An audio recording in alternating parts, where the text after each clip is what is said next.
바랍니다. 옆 사람과 그렇게 한번 인사하겠습니다. 모든 것이 하나님의 은혜입니다. 감사할 것밖에 없습니다. 그렇습니다. 오늘 추수감사주일입니다. 우리 안에 늘 감사가 풍성해지기를 축복하고 소망합니다. 골로새서는 바울이 로마에서 감옥에 있으면서 골로새 교회에 쓴 편지입니다. 골로새 교회 안에는 거짓 선지자들이 들어와 바울이 전한 복음을 흐리게 했습니다. 그래서 바울은 이 거짓 교사들, 이단자들과 대항하기 위해서 골로새 교인들에게 예수 그리스도만이 참 구원자가 되신다, 완전한 구원자가 되신다, 그러므로 너희가 그 가르침을 받은 대로 믿음의 뿌리를 착근이라 그러죠. 믿음의 뿌리를 깊이 내리고 감사함으로 주님만 바라보고 온전하게 따라갈 것에 대해서 말합니다. 쉽게 말하면 골로새서는 기독론에 대해서 말씀을 합니다. 예수 그리스도가 구원주가 되신다. 그래서 우리는 그리스도로 말미암아 완전한 하나님의 자녀가 되었다라는 거죠. 그래서 오늘 3장 1절에 보면 이렇게 구원받은 자는 어떻게 삶을 살 것인가에 대해서 말씀을 합니다. 3장 1절을 한번 볼까요?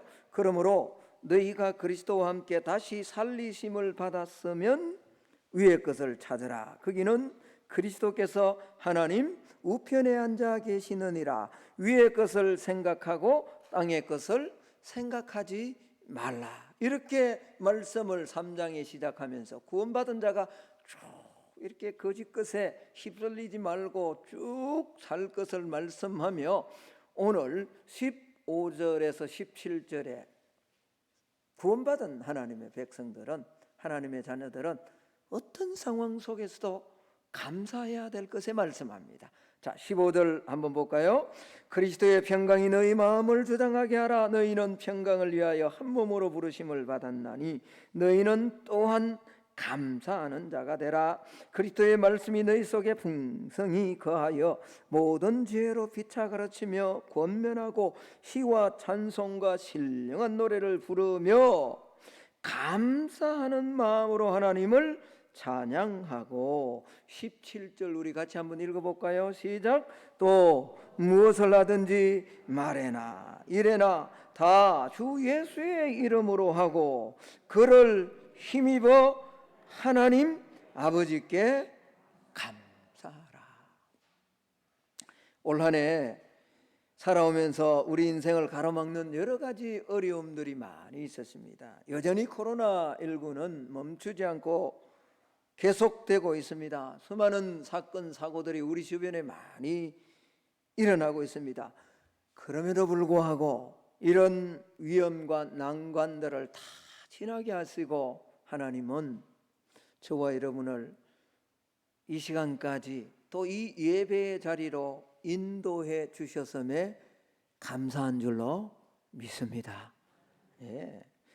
평범하게 지나가는 가운데 변함없이 하루하루를 살아가는데 무엇이 그렇게 감사하냐? 특별한 것도 없는데 감사할 것이 뭐냐라고 여러분 만약 묻는다면 그것은 나 자신을 깊이 있게 뒤돌아보지 않았기 때문입니다. 돌아보면 순간순간 모두가 하나님의 은혜입니다. 지난 금요일이죠. 간증하셨던 그 목사님, 예루살렘 히브리 대학에서 공부를 하던 중 폭탄 테러를 맞아서 전신에 50% 이상의 화상을 입으며 26일 만에 깨어났던 그 목사님 고백하지 않습니까? 한번 돌아보니 수많은 그 아비규환과 같은 폭탄 세례가 아니죠. 그 엄청난 고난 앞에 무엇이 하나님께서 인도해 주셨고 하나님이 어디 계셨는가라고 불평할 수도 있었지만 한번 돌아보니까 하나님의 선하심과 인자하심이 앞에서 나를 인도하신 것이 아니라 뒤에서 따라오셨다는 거죠. 그래서 시편 23편 6절에 내 평생의 선하심과 인자하심이 반드시 나를 뭐 한다고요? 따르리니 내가 여호와의 집에 영원히 갈 것이다. 이스라엘 백성들에게 광야 40년의 인생 노정은 결코 쉽지 않은 나그네의 길이었습니다. 하나님께서는 낮에는 구름 기둥으로 밤에는 불 기둥으로 이스라엘 백성들을 인도해 주심으로 이스라엘 백성들이 하나님을 떠나서는 결코 한순간도 살아갈 수 없음을 보여주셨죠. 그런데 여러분, 하나님께서 낮에는 불기둥? 그럼 다 죽죠. 낮에는 무슨 기둥? 구름 기둥. 여러분, 밤에는 무슨 기둥? 근데 그 같은 말이에요. 히브리 원어를 보면 같은 단어예요. 밤낮으로 동일하게 하나님이 인도해 주셨는데 그 낮에 떠올랐던 구름이 멈추는 그 한 가운데 한 중심에 늘 무엇이 있었냐? 그러니까 하나님의 성막이 그곳에 있었습니다. 여러분, 이것은 하나님의 백성들이 하나님의 자녀된 성도들이 어떤 삶을 살아가야 될 것인가, 성도의 인생의 중심에 무엇이 있어야 될 것인가를 말씀해 주는 그런 내용입니다. 성도의 삶 중심에는 성막이 있어야 됩니다. 성막에는 늘 하나님이 함께 하셨고 하나님의 보호하심과 하나님의 인도하심이 있었죠. 이것이 신앙생활이다라는 거죠. 그래서 하나님의 말씀 중심의 삶, 성막 중심의 삶이 하나님의 백성들이 살아가는 삶의 구심점이 되어야 된다는 겁니다. 저와 여러분의 삶 안에 10년 안에 말씀이 떠나면 안 됩니다. 하나님이 떠나시면 안 됩니다. 성막이 늘 함께 해야 된다라는 거죠. 그래서 이 광야 같은 인생을 하나님이 인도해 주시는 거죠.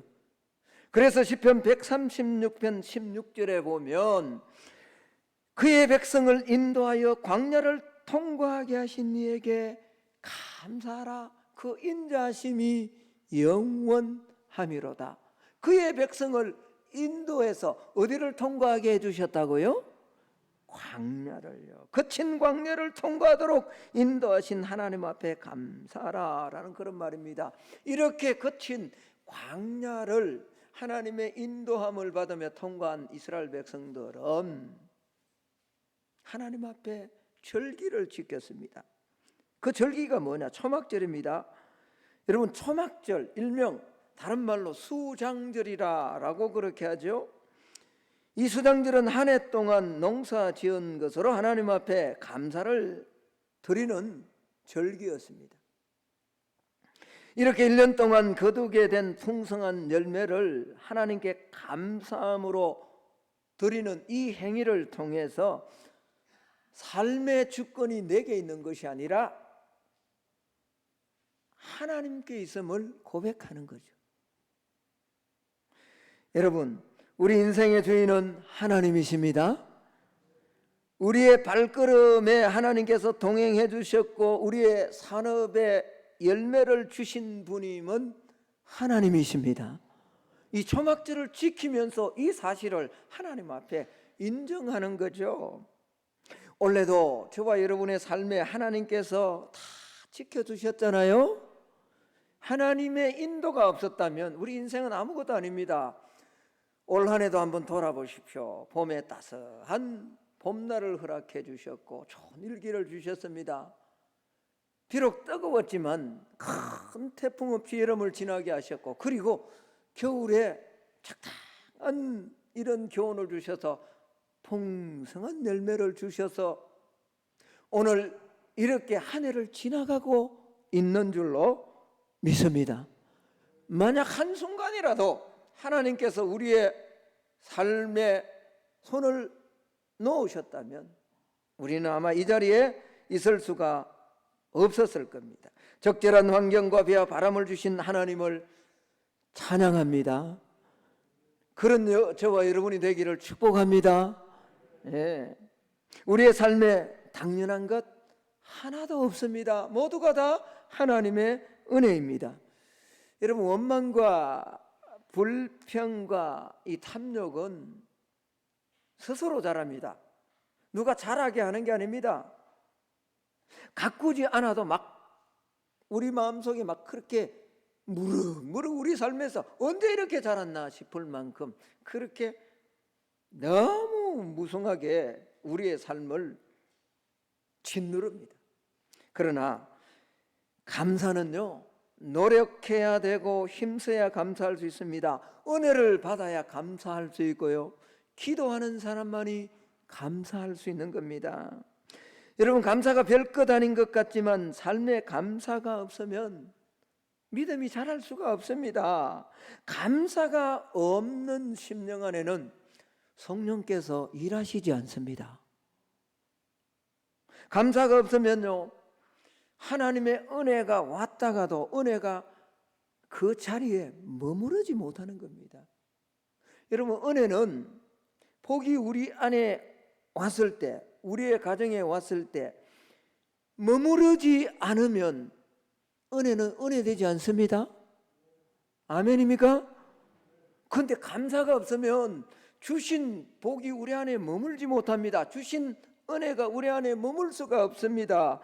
그러니 모든 것이 다 있어도, 건강도 있고 자녀가 잘 되고 세상적으로 잘 되고 물질도 있고 신앙도 뭐 겉으로 보기에 아름다운 것 같지만 감사가 없으면 기반은 흔들리고 터가 약해져서 실제로 풍성한 삶을 살아갈 수가 없다라는 겁니다. 그래서 마귀의 세계에는 감사가 없는 거죠. 감사는요, 은혜 받은 사람만이 할 수 있습니다. 옆 사람과 한번 인사할까요? 감사는 은혜 받은 사람만이 할 수 있습니다. 사람들이 왜 감사하지 않을까요? 감사하지 못하는 것은요, 내 능력으로, 내 힘으로 했다라고 생각하기 때문에 그렇습니다. 우리가 하나님 앞에 감사하는 것은요, 내 모든 소유가 하나님의 것이다, 내 삶의 주도권을 온전하게 하나님 앞에 내어드리는 행위가 감사이다라는 거죠. 구약 성경에 나오는 이 초막절, 수장절은요, 말 그대로 수장, 물속에 뭐 담근다라는 말이 아니고요, 우리나라 말은 참 한자어가 많습니다. 우리가 한문을 막 그렇게 일부러 공부할 필요는 없습니다만 이걸 알면은 정말 무슨 말인지를 좀 더 깊이 알 수가 있어요. 수장이란 말은 거두어서 저장한다라는 말이에요.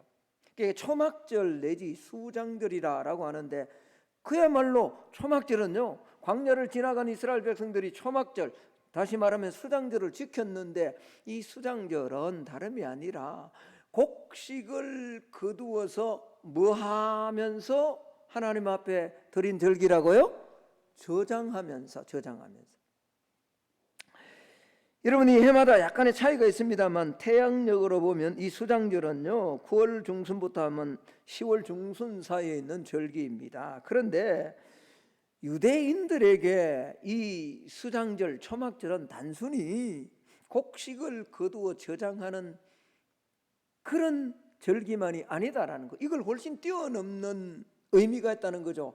그 의미가 뭘까요? 그것은 하나님과 나와 하나님과 이스라엘 백성들 간에 하나님께 주신 언약을 지킨다, 언약을 보존한다라는 그런 말입니다. 다시 말하면 내가 수장절을 지킨다, 초막절을 지킨다라는 것은 내 삶에 하나님이 주신 은혜를 지켜나간다, 언약 관계를 보존하는 것이 이 수장절을 지키는 것이다 라는 겁니다. 그래서 이스라엘 백성들이 가나안 땅에 들어가 풍족히 먹고 아름다운 집을 짓고 살면서도 스스로 마음이 교만해지지 않기 위해서요. 이 수장절, 초막절에는요, 자신들이 사는 집에 거하지 않고요, 수장절이 되면요, 집을 떠나서, 요즘도 현대 이스라엘 유대인들도 뭐죠, 그들 지붕에 올라가서 집이 있는데, 방이 있는데 그 방에서 살지 않고 일주일 동안은요,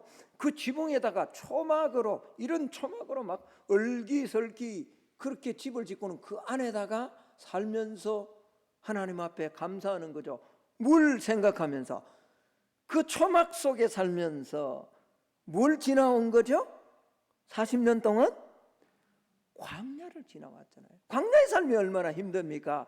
그 힘든 삶 속에 하나님이 지켜주셨음을 마음이 교만해서 혹 잊어버릴까, 그런 초막을 지으며 지금도 절기를 지키고 있다라는 겁니다. 그래서 여러분, 저와 여러분 오늘 하나님 앞에 지키는 이 추수감사절도 그래야 됩니다. 하나님의 은혜, 하나님의 지켜주신 이 은혜에 진정한 감사가 없다면 추수감사절은 아무런 의미가 없는 거예요. 하나님께 대한 감사가 빠지면 복된 삶, 존귀한 삶이 될 수 없습니다. 복된 삶, 존귀한 삶은 하나님의 은혜를 알고 그 하나님의 은혜를 감사하는 삶이 복된 삶이고 존귀한 삶이 된다라는 겁니다. 그래서 여러분, 감사는 꽃과 같고 향기와 같습니다. 감사하는 사람은요, 자신은 물론 주변에 아름다운 향기를 발산하지 않습니까? 꽃이 있으면 뭐가 날아들죠? 나비가 날죠. 또 꽃이 있으면 뭐가 날죠? 벌이 날아옵니다. 벌이. 그래서 뭐죠? 옮겨가면서 수정을 해주는 거죠. 생명력이 더 풍성해지는 거지 않습니까? 그러나 불평하고 원망하면요, 그건 우리가 배설하는 무엇과 같아가지고요, 불평과 원망이만, 그 배설한 것을 두면요, 자연스럽게, 오늘 뭐 정치인이 그렇게 이야기를 했습니다만, 그 권력 주변에 파리들이요, 그렇죠? 불평하고 원망하면 뭐가 날아온다고요? 파리가 막, 파리. 그래서 감사하는 사람을 좋아하는 겁니다. 왜? 감사의 향기가 나니까, 꽃과 같으니까. 여러분, 이스라엘 백성들이 광야 생활을 하면서 불평하고 원망할 그런 일들이 참 많았습니다. 그렇잖아요. 한번 생각을 해보십시오. 인간적으로 보면 불평하고 원망할 그런 일들밖에 없었습니다. 만족할 것이 뭐가 있습니까? 광야의 삶을 지나가는데. 여러분들이 혹 기회가 있으면 반드시 산으로 들로 그렇게 놀러 가는 거 좀 모았다가요, 그거 한 100번만 모으면 성지순례를 갈 수 있습니다. 성지순례를 한번 가보면 그 광야의 땅은 정말 척박한 땅입니다. 우리는 성경 공부를 하면서 이스라엘 백성들이 막 3일을 못 가서 불평했다라고, 그렇게 우리가 막 어떻게 들을 수 있냐라고 하는데, 저와 여러분, 대한민국 사람이 가면요, 3일은 고사하고 3분을 못 견뎌서 불평할지 몰라요. 왜? 저도 얼마나 성격이, 우리 한국 사람이 성격이 급한지, 차 운행하다가 앞에 빨간불이 있다가 내가 조금 무슨 생각을 하다가 한 3초만 늦으면 뒤에서 기다리지 못하고 뭐 하죠? 크락션을 막 울리는 이 민족이 그 광야를 가면, 저는 확신하는데요, 우리 민족을 만약 광야로 인도했다면 3일은 고사하고 3분, 진짜 3분이 안 가서 한 번쯤은 하나님 원망할 겁니다. 아무 조건이 없다. 악조건입니다. 감사할 조건이 하나도 없는 그런 상황입니다. 마실 물도 부족하고 먹을 고기도, 그러나 애굽에서는 비록 종살이 했지만 고기는 먹었잖아요. 그래서 이스라엘 백성들이 모세를 향해서 차라리 애굽에서 죽었으면 좋겠다라고 그렇게 막 원망과 불평을 쏟아놓았습니다. 이때 모세가 출애굽기 16장 8절에 보면 이렇게 말씀합니다. 모세가 또 이르되 여호와께서 저녁에는 너희에게 고기를 주어 먹이시고 아침에는 떡으로 배불리시리니 이는 여호와께서 자기를 향하여 너희가 원망하는 그 말을 뭐 했다고요? 들었다고. 우리가 누구냐? 너희의 원망은 우리를 향하여 함이 아니요 여호와를 향하여 함이로다. 모세와 지도자들을 향해서 막 원망했는데 모세는 그렇게 이야기를 합니다. 너희가 그 원망한 건 나를 위해서 한 것 아니다. 인간에게 한 원망 그거 뭐 그냥 지나갈 수 있지만 그렇지 않다. 그건 하나님을 향해서 한 원망인데 그 원망 하나님이 다 듣고 계신다는 거죠. 우리가 부지불식간에 하는 원망과 불평의 말 하나님이 듣고 계십니다. 우리가 하는 원망과 불평은 하나님께서 기억하십니다. 여러분, 이것은 우리가 잘 아는 것처럼 무슨 결과를 가져오지 않습니까? 그래서 오늘 16장 12절에 보면 내가 이스라엘 자손의 원망함을 들었노라 라고 말하고요, 이 원망을 들었던 하나님은 뭐죠? 그 원망했던 출애굽한 1세대 백성들을 광야에서 다 죽게 만들어버립니다. 광야에서 다. 오직 누구만요? 요수아와 칼렙만을 하나님 살려 두시지 않습니까? 하나님은 원망과 불평은 싫어하시지만 하나님을 알고 믿고 감사하는 백성은 지극히 사랑하는 줄로 믿습니다. 그래서 시편 50편 23절에 감사로 제사를 드리는 자가 나를 영화롭게 하나니 그의 행위를 옳게 하는 자에게 내가 하나님의 구원을 보이리라. 할렐루야. 오늘 저와 여러분도 감사가 넘쳐나기를 축복합니다. 감사하는 마음으로 예배를 드려야 하나님 앞에 영광을 돌리게 됩니다. 우리가 예배 드리려고 하나님 앞에 나오지 않았습니까? 하나님을 향한 우리 마음속에 감사가 풍성해지면 지금 드리는 이 예배가 온전한 예배가 됩니다. 온전한 예배가 되면 하늘 문을 여시고 저와 여러분의 심령 가운데 하나님은 은혜를 부어주십니다. 그리고 감사할 때 부어진 은혜는 떠나지 않고 우리의 삶을 더 풍요롭게 인도해 주십니다. 그래서 하나님의 자녀는요, 모든 것에 감사해야 됩니다. 구원해 주심도 감사, 인도해 주심도 감사, 내게 나쁜 것, 내가 생각할 때 좋지 않은 것 주신 것도 감사. 오늘 마지막에 우리가 찬양한 것처럼 기쁨도 감사해야 되지만 슬픔도 감사해야 됩니다. 눈물도 감사해야 되고요, 내 자녀의 삶에 여전히 있는 그런 아픔도 우리는 감사해야 됩니다. 디모데전서 4장 4절은 이렇게 말씀합니다. 하나님께서 지으신 모든 것이 선하네 감사함으로 받으면 뭐 할 것이 없다고요? 하나도 없습니다. 감사함으로 나아가면요, 내 삶의 어떤 상황을 만나도 흔들리지 않을 줄로 믿습니다. 지금 여러분의 자녀, 여러분의 가정, 우리 교회 안에 혹 힘든 일이 있습니까? 그것마저도 감사할 수 있는 저와 여러분이 되기를 예수님 이름으로 축복합니다. 여러분, 우리가 의식하지 않으면 이 감사 대신에 우리 입에 뭐가 툭 튀어나온다고요? 불평과 원망이 툭 튀어나와요. 제가 얼마나 이번 주에 계속 지난주에 설교를 하고 난 다음에 감사하려고 그렇게 감사해야 오늘 이 설교를 준비하면서 어저께 저녁에도 감사해야지 그랬는데 오늘 아침에 제가 목욕하러 딱 가는데 부끄러운 고백을 또 해야 될 것 같아요. 목욕탕 안에 딱 들어가서 이제 아니 갑자기 하나님이 시험하시는 것 같아. 그걸 가야 되는데 뒤에는 차가 오고 앞에 지금 가야 되는데 안 가. 중간에 웃으면 어떡하냐고요. 좀 참아야 되는데 그래도. 근데 왜 안 가냐고 내가 크게는 안 눌렀어요. 짧게 딱 누르고 저 친구 왜 저기서 내 입에 뭐가 툭 튀어나오죠? 불평이 돼. 하나님, 곧바로 회개했습니다. 하나님, 오늘 감사 감사하라고 내가 그렇게 준비하고 감사합니다 감사합니다 그렇게 해왔는데 한 사소한 것에 연습하지 아니하고 습관화되지 아니하고 내 인격에 배지 않으니까 나도 모르게 그런 작은 일에 뭐가 튀어나오더라? 불평과 원망이 튀어나오더라라는 겁니다. 그렇습니다. 상황이 힘들고 어려운 일을 만나면 저와 여러분의 삶에요 원망과 불평이 먼저 나오게 되어져 있습니다. 그런데 우리가 이런 원망과 불평을 억누르고 우리 입술에 진정한 감사가 나오기 위해서는요 생각해야 됩니다. 그리고 뒤돌아봐야 되고요. 그리고 한번 더 합시다. 감사는 연습이 필요하다. 뭐가 필요하다고요?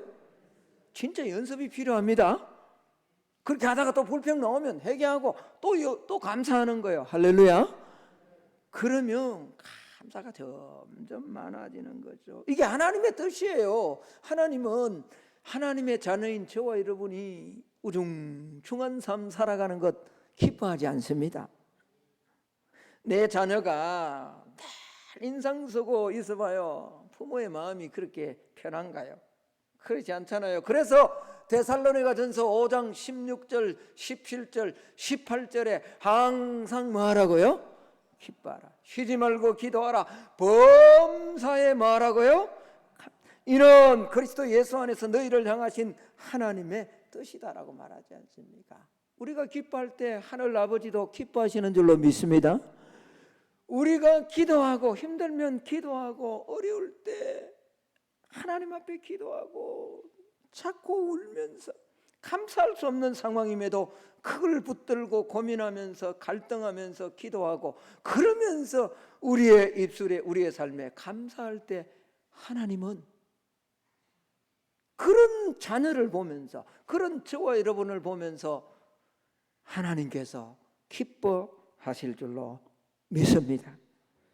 그래서 오늘 이렇게 한 해를 보내면서 11월 셋째 주에 추수감사주일로 우리에게 허락해 주시지 않았습니까? 하나님께서 우리를 향해 기뻐하고 기도하고 감사하고 하신 이유는 저와 여러분이 기뻐하고 기도하고 감사할 때 하나님 아버지께서도 기쁨으로 우리를 인도하고 보호해 주실 것이기 때문에 그렇습니다. 그래서 골로새서 4장 오늘 이 성경 골로새서 4장 2절은 이렇게 말씀합니다. 우리 같이 한번 읽어볼까요? 시작. 기도를 계속하고 기도에 뭐함으로? 감사함으로 뭐하라고요? 저거 깨어있으라라는 저 말이 뭐냐 그러면요 기도를 계속하고 기도에 감사함으로 깨어있는다라는 말은 기도하면서 감사하고요 주의 깊게 한번 살펴봐라는 말입니다. 깨어있는다라는 말이 무슨 말이라고요? 내 삶에 계속 기도를 멈추지 않고 기도하면서 그 기도에 불평하지 말고 기도에 감사하면서 계속하되 깨어있는다 말은 하나님이 우리를 인도하시는 그 하나님께서 어떻게 이끌어 주시는가를 깊게 한번 살펴보라는 말입니다. 왜? 하나님은 그런 자에게 어떤 상황을 만나든지 이기고 선하심과 인자하심이 우리 앞에서 보여지면 다 감사하겠죠. 선하심과 인자하심이 앞에서 인도하심이 아니라 뒤에서 따라오는 줄로 믿습니다. 그래서 이 추수감사절을 맞이해서 또 앞으로 저와 여러분의 삶에 감사가 풍성해지기를 축복합니다. 자, 오늘 말씀을 마치면서 제가 이 지극히 제 개인적인 감사 내용입니다. 어저께 설교를 준비하면서 거의 설교를 완성할 즈음에 감사를 쭉 한번 적어봤습니다. 제가 이 감사의 내용을 한번 읽고 오늘 설교를 대신할까 합니다. 여러분에게도 이런 감사가 많아지기를 축복합니다. 대형 교회가 아니지만 좋은 교회를 주심에 감사하다. 장로님들 순수하고 신앙적인 성도임에 감사하다. 부족한 목사의 사역에 힘이 되고 하나님을 온 마음으로 섬기는 장로님들로 인하여 감사하다. 우리 집사님들 열심히 자신의 가정을 돌아보고 신앙의 삶을 열심히 달려가게 하심에 감사하다. 우리 권사님들 교회를 사랑하고 서로 사랑하며 이렇게 열심으로 살아가게 하심에 감사하다. 원로 장로님, 또 은퇴하신 장로님, 권사님, 집사님들 건강하게 예배드리게 하심에 감사하다. 우리 청년들, 또 젊은 집사님들 교회 봉사로 찬양으로 얼마나 유혹이 많은데도 이렇게 봉사하며 주님을 따라가게 하심에 감사하다. 은혜롭지 못한 설교에도 늘 은혜 받았다고 목사에게 힘을 주시는 성도들이 있어 감사하다. 목사의 삶과 가정에 부족함이 없는가 늘 염려하고 기도하시는 성도들로 인하여 감사하다. 교회 재정이 넉넉하지는 않지만 매년 부족하지 않게 채워주심에 감사하다. 갈로 열고 대출도 꼬박꼬박 잘 갚아나가게 하심에 감사하다. 많은 수는 아니지만 작은 교회, 선교사님, 기관들, 시골 교회를 섬길 수 있도록 우리 교회를 세워주심에 감사하다. 좋은 가정 주심에 감사하다. 헌신적인 여인을 아내로 주셔서 감사하다. 늘 예민한 나를 무던하게 바라보며 지키며 인내하는 아내임에 감사하다. 부족한 자를 이해하고 용서하며 묵묵히 내조하는 아내임에 감사하다. 명랑하고 기쁨으로 살아가는 큰 아이로 인하여 감사하다. 직장생활 잘하게 하시고 부족한 아빠, 넉넉하지 못한 형편임에도 불평 원망하지 않고 잘 살아가는 아이로 인하여 감사하다. 둘째 아이 정직하고 순수함에 감사하다. 나를 닮아 예민함은 나를 조금 힘들게 하지만 여린 마음, 정직한 마음으로 살아가게 하심에 감사하다. 자신에게 주어진 학업에 최선을 다하며 살아가는 둘째 아이로 인하여 감사하다. 두 아이 모두 한 번도 탈선이나 비정상적인 삶으로 우리를 힘들게 하지 않음에 감사하다. 둘이 모두 친구들과 좋은 관계를 형성하며 대학생활과 사회생활을 잘하게 하심에 감사하다. 연로하시지만 90세가 넘었지만 건강한 어머님을 인하여 감사하다. 날마다 부족한 아들 목사를 위하여 교회 잘 섬기라며 기도하시는 어머님이 계셔서 감사하다. 형제 모두 무탈하게 하나님을 섬기고 나름대로 가정을 잘 꾸려가게 하심에 감사하다. 평범한 가정으로 사회에 큰 문제를 일으키지 않고 사회 속에 일원이 되게 하심에 감사하다. 좋은 친구들 주심에 감사하다. 목사 안수 후 지금까지 20년 넘게 물질과 기도로 후원하는 친구, 장로가 있게 하심에 감사하다. 또 대학 때 만나서 지금까지 교제하며 힘들 때 위로하고 만나면 식사하며 삶을 나눌 수 있는 또 다른 장로 친구, 집사 친구를 두게 하심에 감사하다.